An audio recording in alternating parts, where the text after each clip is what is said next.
안녕하세요, 속풀이 짬뽕 알뜰 세트입니다. 저같은 아재세대 분들은 장터국수라는 브랜드 많이 기억하실 텐데요. 이 특유의 연두색 간판에 거북이가 인상적이었는데 언제 어디서나 싼값으로 맛있게 즐길 수 있습니다 라는 체인점 모집 광고가 정겹기도 합니다. 아직 프랜차이즈라는 단어 자체가 생소하던 시절 일본식 국수 체인 시스템을 옮겨온 브랜드라고 하는데요. 굉장히 많이 보이던 장터국수는 장우동과 김밥 천국 같은 신흥 강자에게 그 자리를 물려줬고, 지금은 몇몇 가게들만 남아서 본사의 지원 없이 나름의 찐맛집이 되어 장사를 하고 있다고 합니다. 이번엔 이렇게 대한민국 씹어먹을 뻔 했는데 폐업 많이 했던 프랜차이즈를 6번째로 모아봤습니다. 그럼 한번 볼까요? 첫 번째는 아이스베리입니다. 아이스베리는 우리나라의 빙수 열풍을 최초로 일으켰던 프랜차이즈로 레드망고나 설빙 같은 브랜드의 할아버지 같은 브랜드이기도 한데요. 연세대 경영학과 재학 중이던 대학생이 2천만 원으로 신촌 떡볶이 지브린수회 만든 것으로도 유명해졌고, 빙수는 여름에만 먹는다는 고정관념을 깨며 대박이 납니다. 아이스크림을 넣고 과일 토핑을 올린 빙수는 평범한 팥빙수와 차별화를 하였고,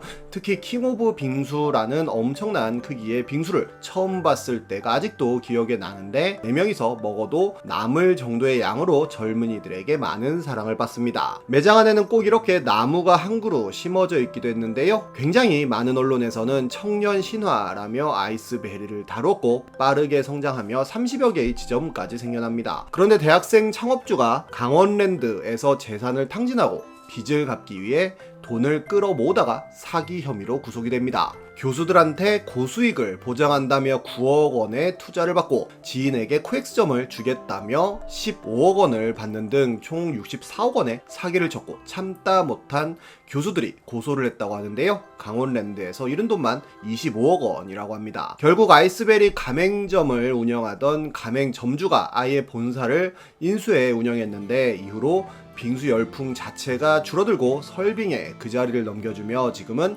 천호동에 딱 한 개의 아이스베리만 남아있다고 하네요. 아이스베리 하면 꼭 함께 나오는 브랜드가 캔모아일 텐데요. 미국의 캔모어 유학 시절 공병순 회장이 구상했던 사업으로 1999년 1호점을 차리며 대박이 납니다. 캔모아의 아이덴티티는 바로 이런 그네의자였는데, 눈꽃 빙수와 파르페를 주력으로 팔았으며 생크림을 발라 먹을 수 있는 토스트를 무한 리필 제공하여 큰 인기를 모읍니다. 순식간에 500개까지 가맹점 수는 늘어났었다고 하는데요. 캔모아는 효를 바탕으로 한 기업 문화가 있어서 전 직원은 업무를 시작하고 마칠 때 어머님 은혜를 불렀다고 하며, 명절 및 기념일에는 직원들의 부모님께 꽃바구니 선물을 하고 효도 관광도 보냈다고 합니다. 그런데 500여 개였던 가맹점 수는 지금 10여 개로 줄어들어 버렸는데, 많은 사람들이 토스트를 공짜로 줘서 남는 게 없어 망했다는 추측을 했는데요. 하지만 본사에선 2000년대 후반부터 커피 전문점들에 밀린 것으로 분석하였다고 하며, 2020년에 놀면 뭐하니를 캔모아에서 촬영하며 다시 한번 주목받기도 했는데,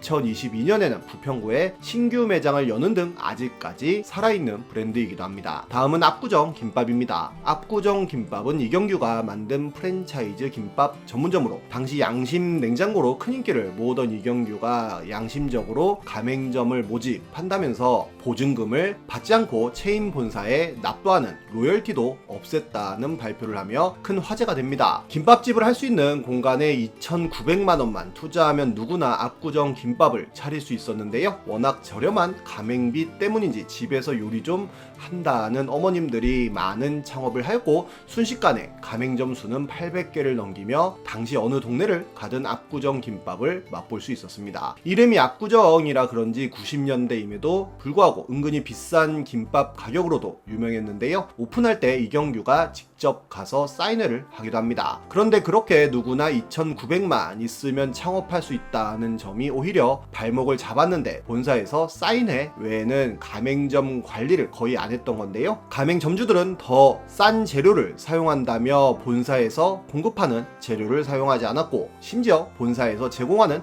레시피대로 음식을 만들지 않았다고도 합니다. 배성재는 어머니가 IMF 때 이 압구정 김밥을 창업했었다는 이야기를 풀었었는데, 본사 사람이 반나절 정도 앉아서 이것저것 먹어보고 가는 게 본사 관리의 전부였다는 내용이었는데요. 힐링 캠프에 출연하여 그때 압구정 김밥이 망해 아직까지 월급으로 그 손해를 충당하고 있으며 그때 쓰던 그릇을 아직도 쓴다는 이야기를 합니다. 결국 퀄리티 관리가 안 되었던 압구정 김밥은 순식간에 가맹 점수가 줄어들었고, 김밥 천국 같은 신흥 강자들에게 밀리며 지금은 두 곳만 남아 찐 맛집 포스를 풍기고 있다고 하네요. 여담으로 압구정 김밥과는 완전 반대로 너무 가맹점 관리를 과하게 하다가 망할 뻔한 곳도 있는데요. 바르다 김선생입니다. 바르다 김선생은 2015년쯤에 크게 히트를 칩니다. 김밥의 고급화를 선언하며 김밥 한 줄에 5,000원씩 하는 전략을 보여줬는데, 김밥 속을 가득 채워 차별화된 김밥을 선보여 선풍적인 인기를 모으게 됩니다. 2015년에는 전국에 약 200개 정도의 매장이 있었다고도 하는데요. 그런데 2016년 바르다 김선생의 가맹점주 연합이 가맹 본사를 상대로 불공정 행위 규탄 대회를 엽니다. 시중에서 판매하는 500원짜리 두부를 2,700원에 본사에서 사야 하는 등 가맹점주들에게 시중 가격보다 비싼 가격으로 강매를 하였고, 그렇게 본사를 통해 들어온 식재료들도 우엉 부스러기가 잘게 잘려 있거나 지방 덩어리인 고기가 들어있는 등 질이 좋지 않아 말 그대로 가맹점주를 상대로 폭리를 취했다고 하고, 인테리어 비용도 다른 곳보다 많이 받아 사장님이 하루 14시간씩 일해 월 5천만 원에 매출을 올려도 7,500원만 남았다고 합니다. 가게가 너무 더워서 에어컨을 설치하려고 하여도 규정에 맞지 않는 장비라며 본사에서 금지해 손님들이 먹다가 덥다고 그냥 나가는 경우들도 생겼었다고 합니다. 결국 공정위가 제재를 가해 6억 5,900만 원이라는 과징금을 냈다고 하는데요. 이런 뉴스가 나오면서 바르다 김선생은 불매운동에 직면하였고, 빠르게 가맹점수는 줄어들게 됩니다. 그러자 본사와 가맹점주들이 상생협약식을 진행하고 갑질들을 개선했다는 발표를 하며 빠르게 줄던 가맹점수는 150여 개에서 더 이상 줄지 않았는데, 가맹점을 상대로 한 비식자재 물품 강매가 크게 줄며 본사이익 역시 크게 줄었다고 하네요. 굉장히 복잡한 이유로 많이 안 보이는 프랜차이즈도 있는데요. 다음은 김밥천국입니다. 김밥천국은 조미료 가득한 한국의 맛으로 많은 사람들의 허기를 채워줬었는데, 많은 분들이 초전도체를 발견한 곳이기도 한데요. 김밥천국이라는 이름으로 만든 상표만 수십 개가 될 정도로 굉장히 많은 종류의 김밥천국이 있기도 합니다. 김밥천국이라는 이름 자체가 누구나 사용 가능한 보통명사라는 판단을 특허청에서 내려 그 누구도 독점적 권리를 얻지 못해 발생한 일인데, 그 원조는 1995년 인천에서 1,000원짜리 김밥을 팔아서 대박이 났던 유인철씨로 꼽히고 있습니다. 98년에 김밥천국 상표권을 신청했지만 식별성이 없다는 이유로 거절을 당했다는데요. 그래도 김밥천국은 가맹점을 모집해 2000년대 초반엔 100여 개의 가맹점을 누렸고,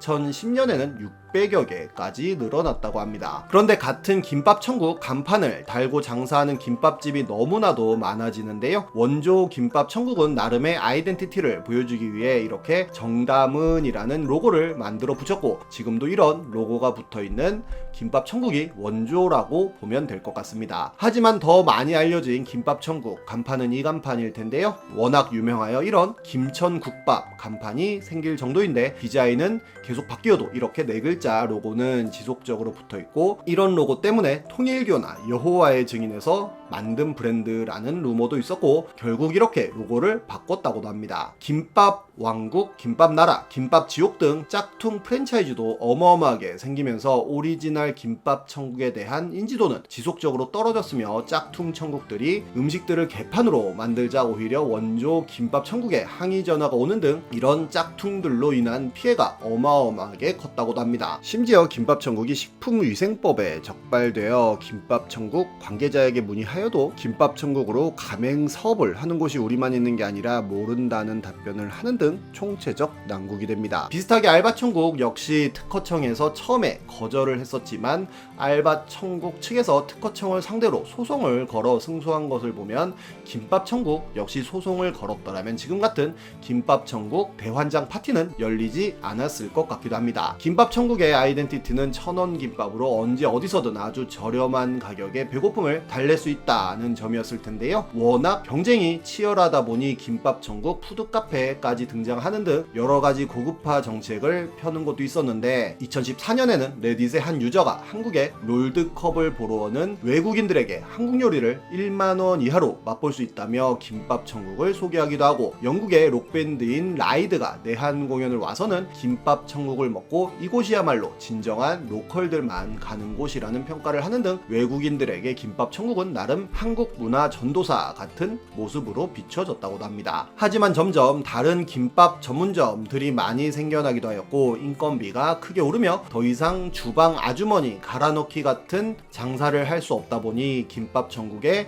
가격 역시 크게 올라 예전의 가성비를 찾아보기 힘들어지며 김천에서 먹느니 그냥 전문 식당 가서 먹는다는 여론이 생겨났고, 장사가 안 되다 보니 이런 식으로 4,000원 이하 손님은 사절하고 김밥 한 줄만 포장 시엔 500원 추가 요금을 받는 김천이 나오게 됐는데, 얼마 있지 않아 폐점 엔딩을 맞는 등 많은 김밥 천국들이 폐점을 하게 됩니다. 아무리 잘 나가더라도 한번 삐끗하면 망하는 게 프랜차이즈 아닌가 하는 생각이 드네요. 지금까지 속풀이 짬뽕 알뜰 세트였습니다.